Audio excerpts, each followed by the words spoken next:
Kasi back na lang tayo, def na lang muna. Oo, def na lang eh. But for TLID to make yung ganong kalaking play towards the end, yun yung dahilan kung bakit sila yung nag-come out victorious here in game number 1. But will game number 2 be a different question altogether? That is the question na kailangan nating sagutin. Kasi ngayon, Joy will be banned out by TLID. Hindi na talaga sila papayag. Or actually, nagpalit ngayon ng sides ang dalawang teams natin. SRG is on the blue, TLID is on the red. And with that being said, bukas pa rin ang Bruno at ang Granger as we speak. Yung Joy, tinanggal na. Yung Hilda, kanina, ay hindi na naman available ngayon. So, it leaves a lot of heroes open. I feel like if you are SRG, you could prioritize Cram's heroes a bit more. Correct. Kasi marami namang heroes na, let's say na nasa mid. Yeah. Right? Yung strategy nila kanina na pinaprioritize nila yung Farsa at the first phase, I felt like that was the time na medyo Switch mo.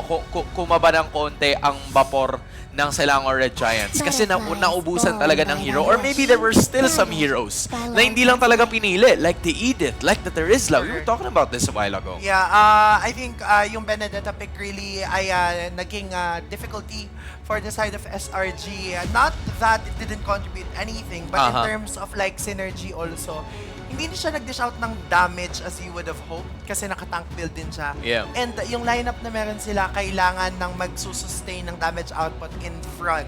And doon nagkulang yung SRG. Open ang Suyu, open din naman ang Ranger agad for Innocent. Yeah, that's right. Kasi yung Bruno, tinanggal na agad eh. And Aaron Shiki, we saw how he used the Granger right from the start kanina ng game number 1. So, they wanted to give an advantage para dito kay Innocent going up against that cold lane matchup na posible nating makita mamaya. Now for TLID, again you have the Suyu. The Joy is no longer available pero pwede ka pa rin naman mag-Angeling kasi yun yung madalas nilang ginagawa. TLID. I don't know why they don't do it anymore. Posible na nabasa na rin kasi sobrang dalas na nilang ginagamit. So, Hylos, Gatot Katsa could be a choice. You can even go for the glue here if you're actually feeling it. Kasi open yung glue, medyo maaga lang if mag-glue agad Suyu. Na nga, ang pipilian ni Team. Great picks, strong picks na makakonsider natin. For Cram, pwede na siyang mag-glue. Kanina binabanggit natin how for SRG, kailangan lang i-prioritize yung heroes right now ni Cram.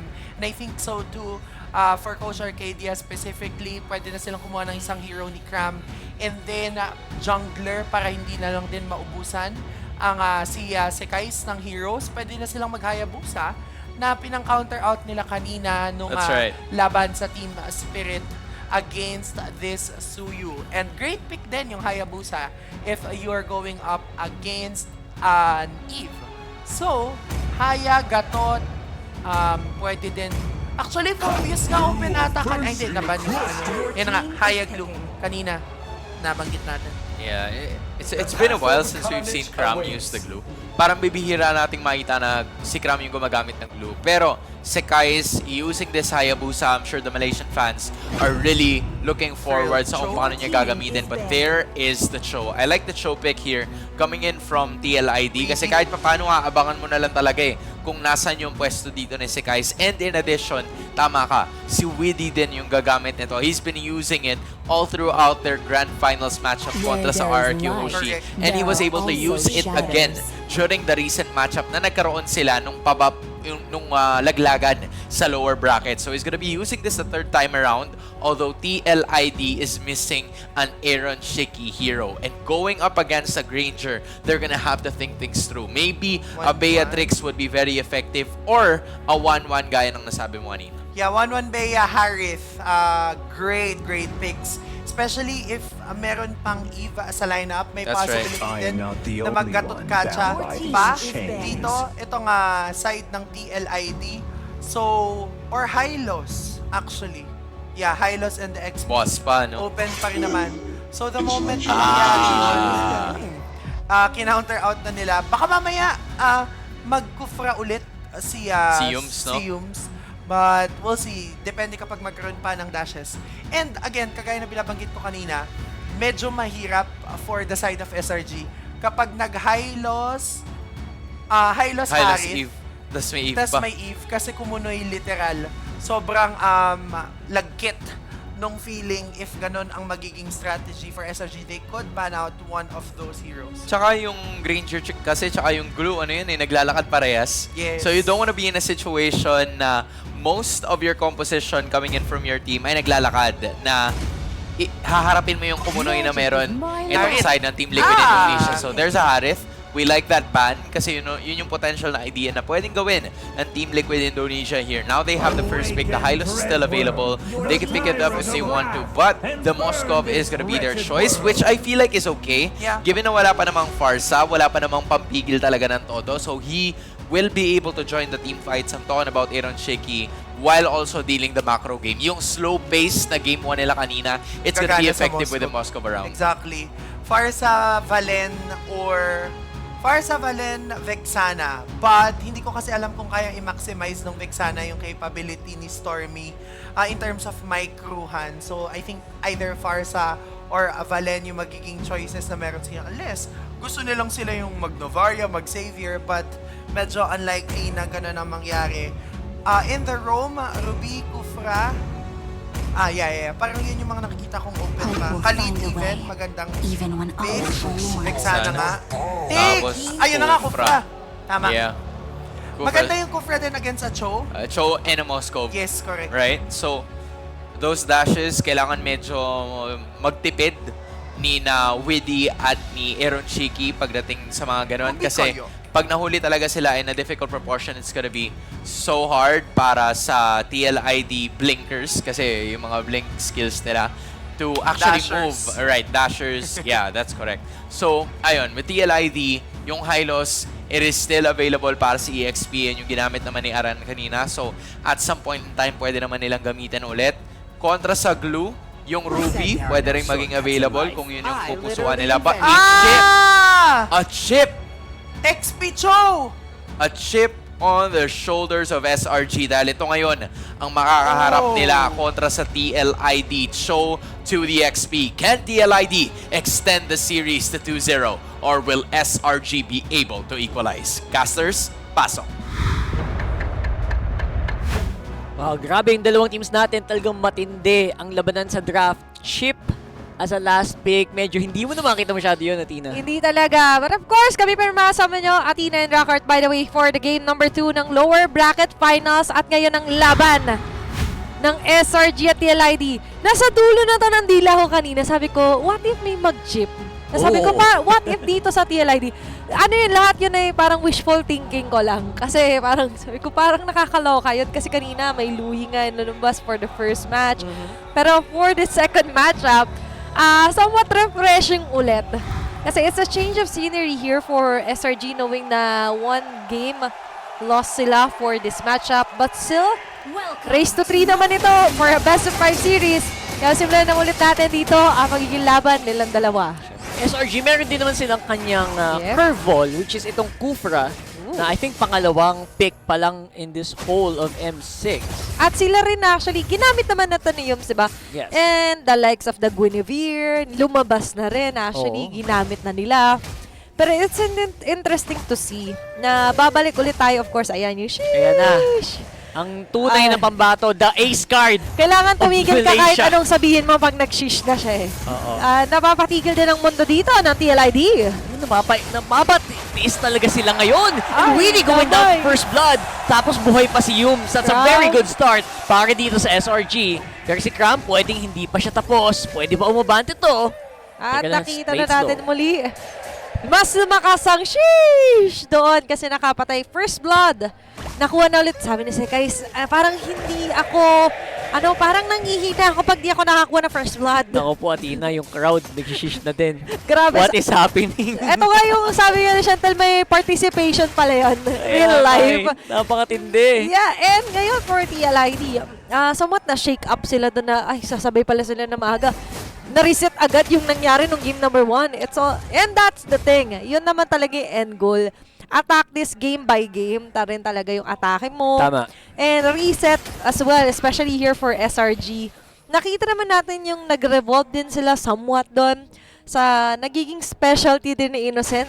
Nakapagpatala sa kanya ng record niya sa buong M-Series with 1907, kung di ako nagkakamali. Grabe, no? At nilabas niya dito on to game number 2 laban sa TLID. Nakakatawa kasi on the other side naman, yun naman pinang-maniac niya yung Moskov. And now, with a beautiful kick, Aran will be able to get in Yomes. May kasama pang Spear of Destruction from downtown.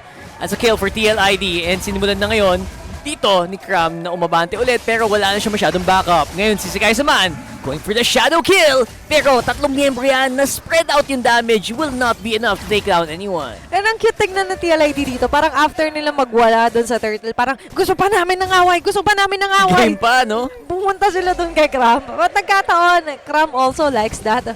Kapag sa kanya nakatuon yung attention, especially ngayon nakaglue siya. And this is what we're talking about earlier. Parang ito yung mas bagay ngayon pagdating sa Expelino. Pero case-to-case basis po yan Pero sa case na ito, nakasanayan na kasi natin muli sa meta na nagiging semi-tank, diba, hybrid tank, ito, tank 2.0, yung pala yung mas tawag doon. Oo. Yung mga Expeliners natin. Parang secondary room. Yan. Ayun. Ang nangyari kanina naman, yung attempt ni Cram doon sa Benedetta, I think is also a result of what if nag-tank na lang ulit siya? What if, Maybe diba? it could have changed. Yep. Pero again, medyo matinding diskusyon yan. Tapos na yung what if na yun. Oo. Kaya dito naman tayo sa what if mayroon tao dyan. Grabe, di ba? Oy, nice detection with the Death Sonata. Mahirap igank si Kuya mong Innocent. Grabe din naman ang reaction doon. Pero at least na-prevent niya yung paglalim din naman doon nila Yums. Kasi si Yums, delikado rin to Sabi mong isa yan, pwede mong i-assume lagi na 5-on-5 yung pwede maglaban na 5-on-1. Kasi nga, Widios already at level 4, may ultimate na po ito. Pwede na ito magtawag ng mga kasama anytime soon. Kahit si Cram, hindi kayang tiisin yung Hindi, 5. hindi. Ako po, medyo mahapdi talaga yan. So we'll have to wait and see what this chip will bring to the table because so far, it has not really resulted into any major ganks before the turtle start. Oo. Ano yung dadalihin niya, di ba, na flavor? Bukod sa Shanghai. Yun talaga yung kanina ka pa. Importante yun. And you have to bring something. Kailangan may ambag ka. Yung ambag niya later on is nakarely din sa kung sino yung posible muna nila maging target. So ngayon, they're assessing the area muna. Saan ba dito yung maganda maging access area ng mga pwede kong tawagin pag nag-bolt in?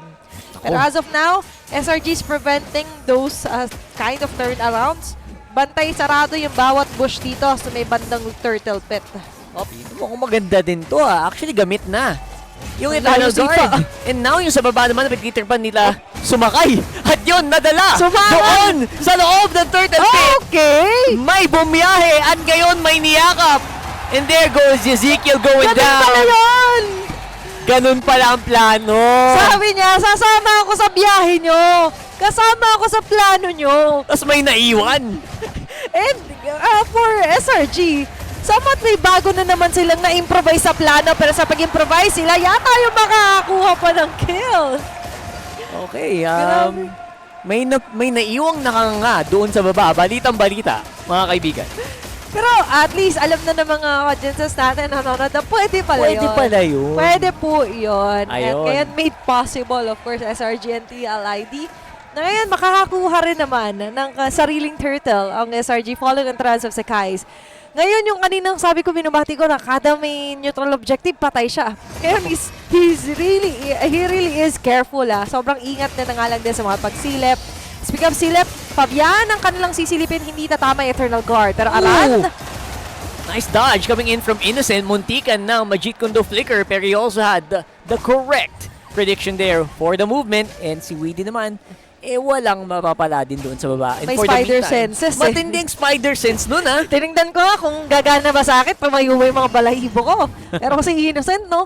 And definitely, yun yung mga kailangan talaga na sobrang maging wary ni Game Innocent. sense Iba yung game sense talaga ng mga players natin. And now that they're in the zone, TLID is being zoned out na nga lang din dito. Even Cram with what he's doing, all eyes are on him right now kasi nga, afford niyang sumama. Afford niyang makipag, parang sa Philippine Jeepney, pwedeng sumabit muna doon sa likod. Pwedeng maki 1, 2, 3. Pero huwag niyong gawin niyo sa real life, guys. Magbayad po kayo ng tama. Barya lang sa umaga. Tama. Para mo kay Weedy.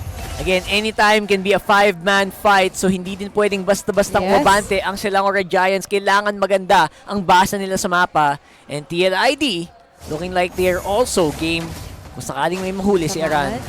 Pero tatamaan dito si Yums ng konti. Pero Aran is the target. Sinalo! Yung mga bala at Shadow Kill.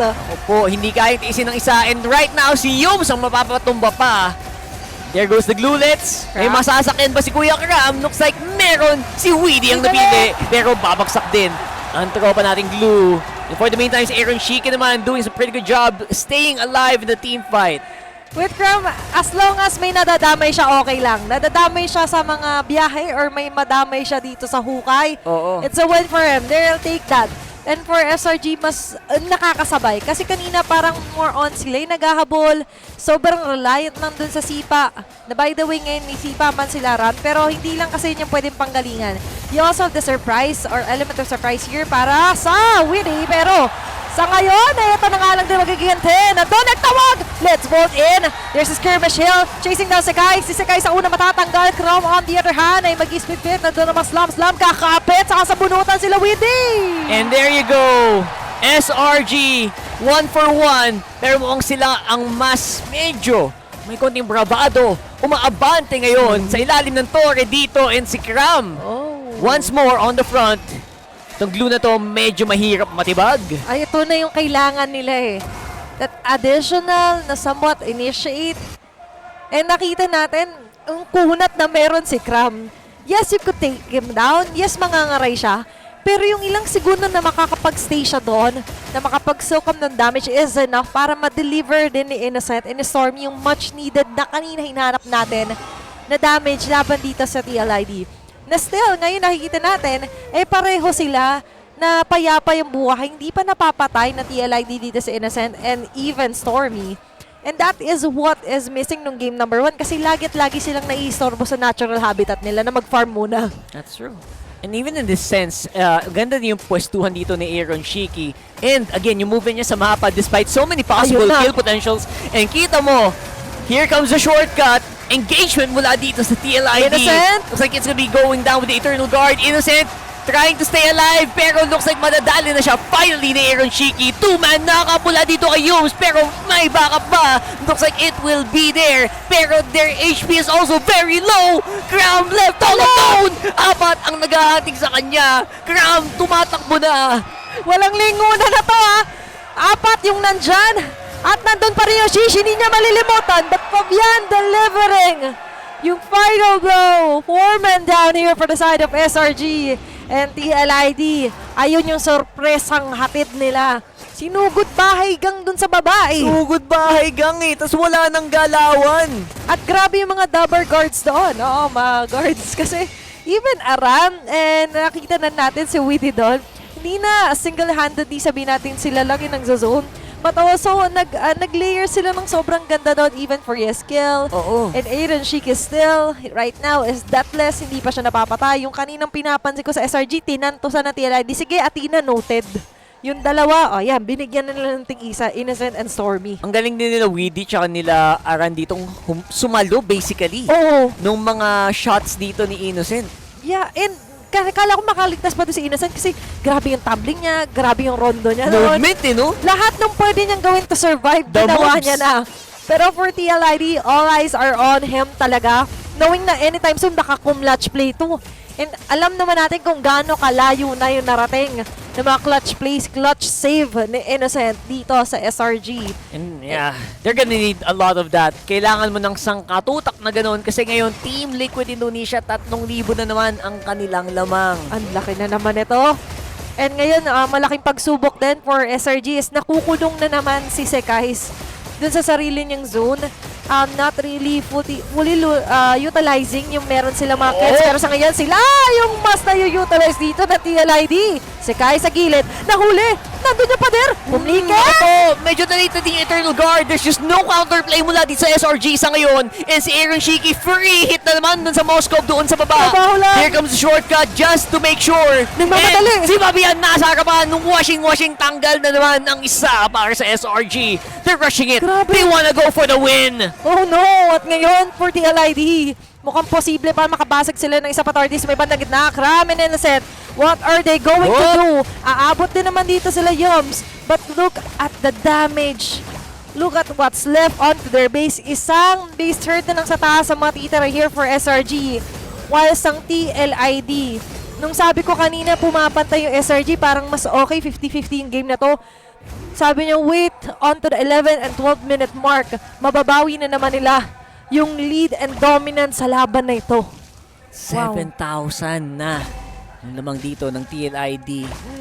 Medyo outpaced ang SRG. Sobra. Ang ganda ng initiations ng TLID dito na parang yung mga Eternal Guard ni Stormy, parang literal na response na lang sa galaw na ginagawa ng TLID dito. Instead of them maximizing the Eternal Guard na pang final blow natin to, may kasamang knock-up to.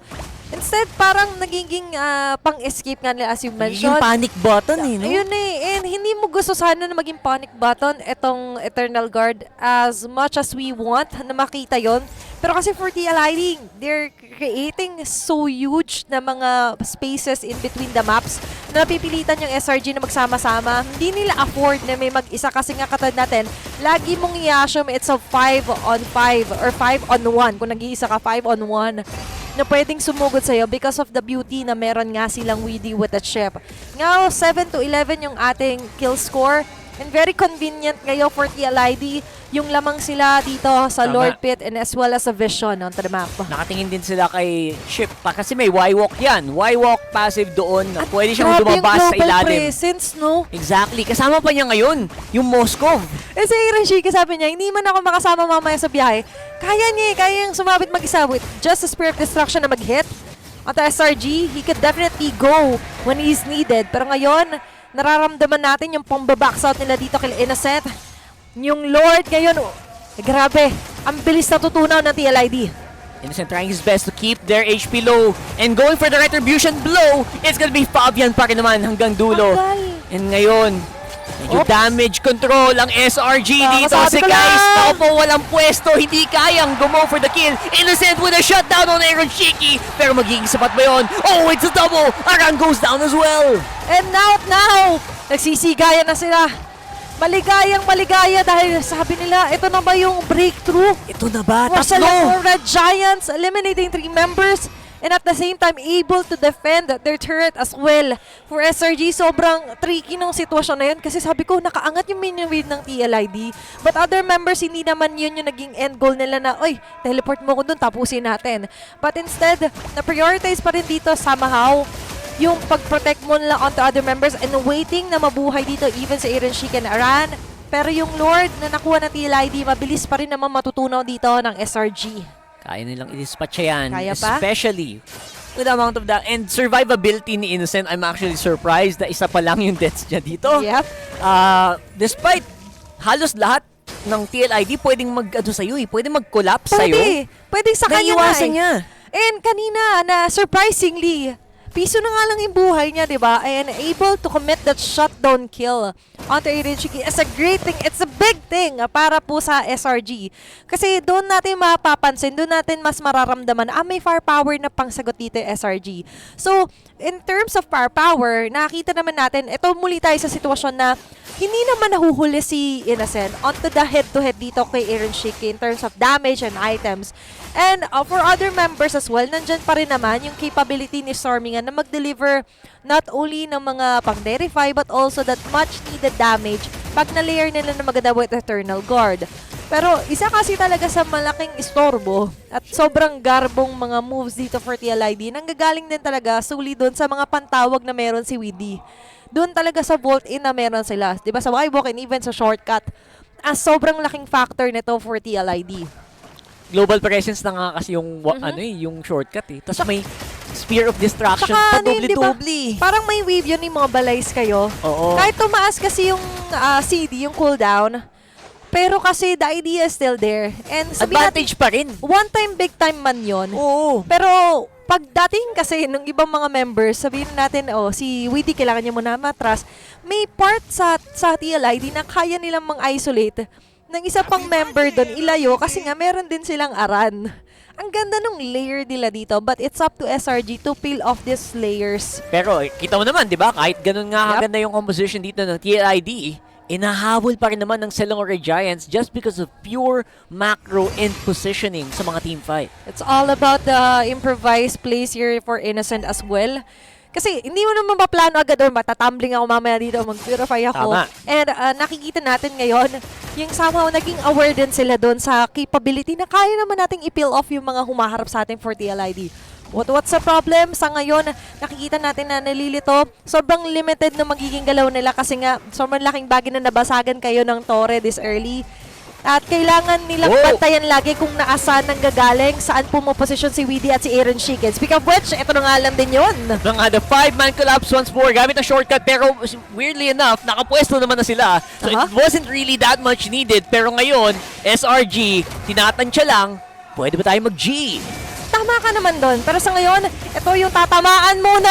Magko-commit na dito ang SRG. Well, that's a big ultimate used up already. And si Aaron Shiki, binaliwala lang. Si Kram natunaw ng Si parang Kram. bula lang. And now si Innocent ang inahabol. And it's like one more hit will make it. And there you go. That is 2 down. Pero yung pinaka-importante mga miyembro pa ng SRG ang nakuha nila. And even Yums trying to run away. May immortality man siya dito, pero mukhang mapaproke na rin yun. Bantay sarado dito kalaranan ni Aaron Shiki. Then makakasurvive pa rin naman siya. Kaso naman yung spear of destruction. Si Stormy na muntik na naman madamay. Pero yung base nila ngayon ang pinapakusan ng TLID. To re-engage, hindi sila makalapit na makapatid na ng Aaron Shiki dito. And tatapusin na ng TLID to make it a 2-0. Oh my gosh! Match point! Match point. For TLID on this best of 5 lower bracket. Guys, ulitin ko, basang-basa natin semifinals game 2 best of 5 0-2 na po yung current score natin.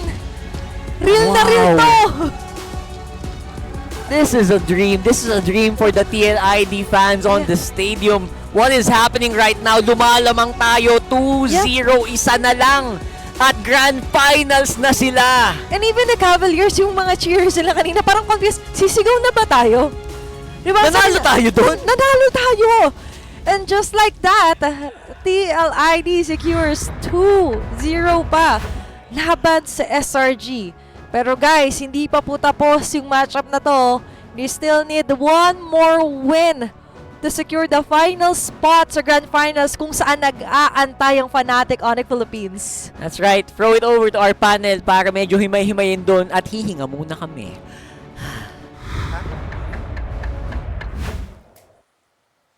Dun dun dun dun. Dun dun dun dun dun. Mga kaibigan, may nangyayari na po. At ang pangyayari ay hindi inaasahan ng Axiata Arena dahil sa kasamaang palad ay 0-2 sila ngayon ng Team Liquid Indonesia. Hindi ko alam kung anong gising na meron itong si Fabian at si Aaron Shiki, pero parang play na play sila for today's video. Literal, as in, hindi ko may paliwanag eh. Di ba? Tinatanong nila Aaron Shiki sila, si Weedy. Di ba? So yan, TP na ba tayo? Sabi Weedy, pero dipindi. Di ba? Walagi.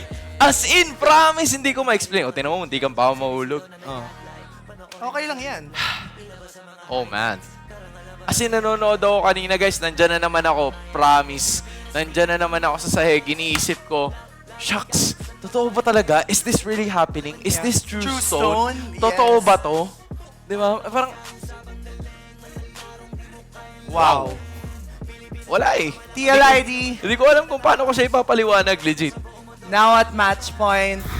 And with that performance, unti-unti nang nag-i-inch towards that coveted PHID M5 replay ang performance ngayon ng TLID.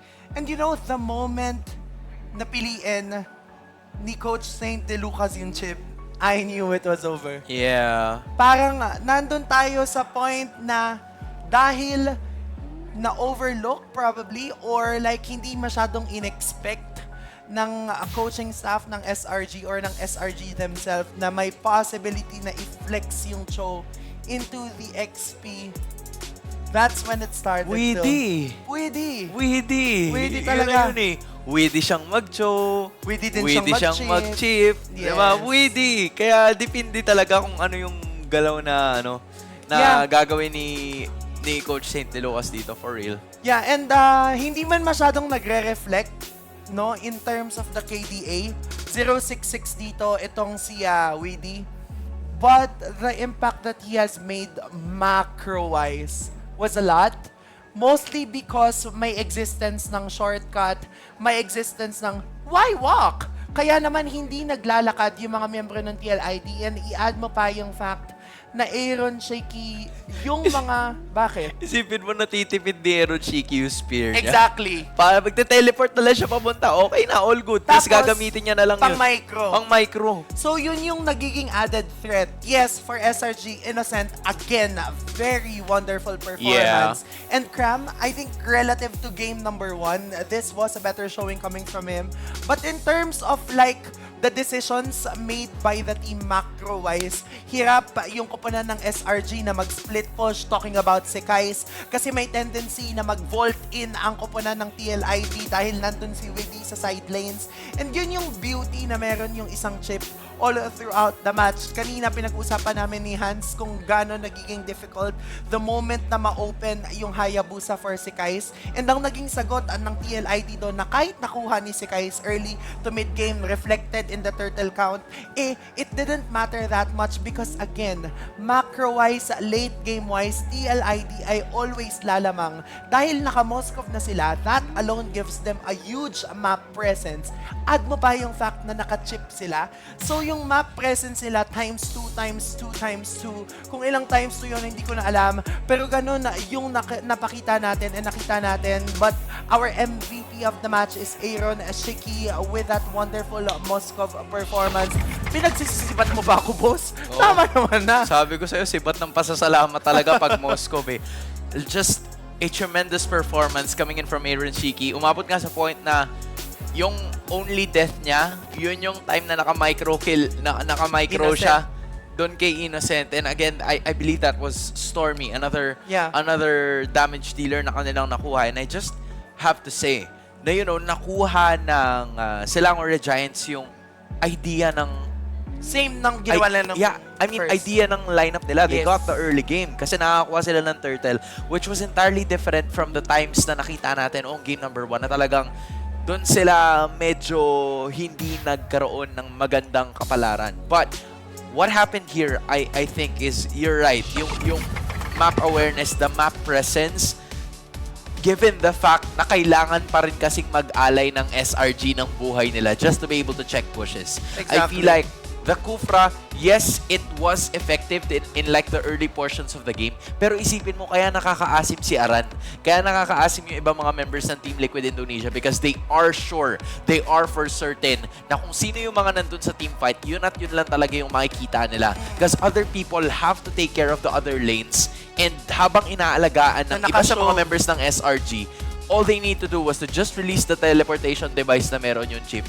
And then the team fight is gonna be ready for TLID, not for SRG. Yeah, always one up yung TLID because yes, pwedeng mag-respond yung koponan ng Selangor Red Giants, but the moment that they do respond, medyo magiging difficult kasi naka-shove yung isang side ng kanilang lane. And I think this play alone is the reason kung bakit naging MVP si Aaron Shiki in this lineup because hindi siya nag-hesitate to go in. Can you imagine? Even picking off yung mga members dito ng SRG and towards the end. That crucial pick up from the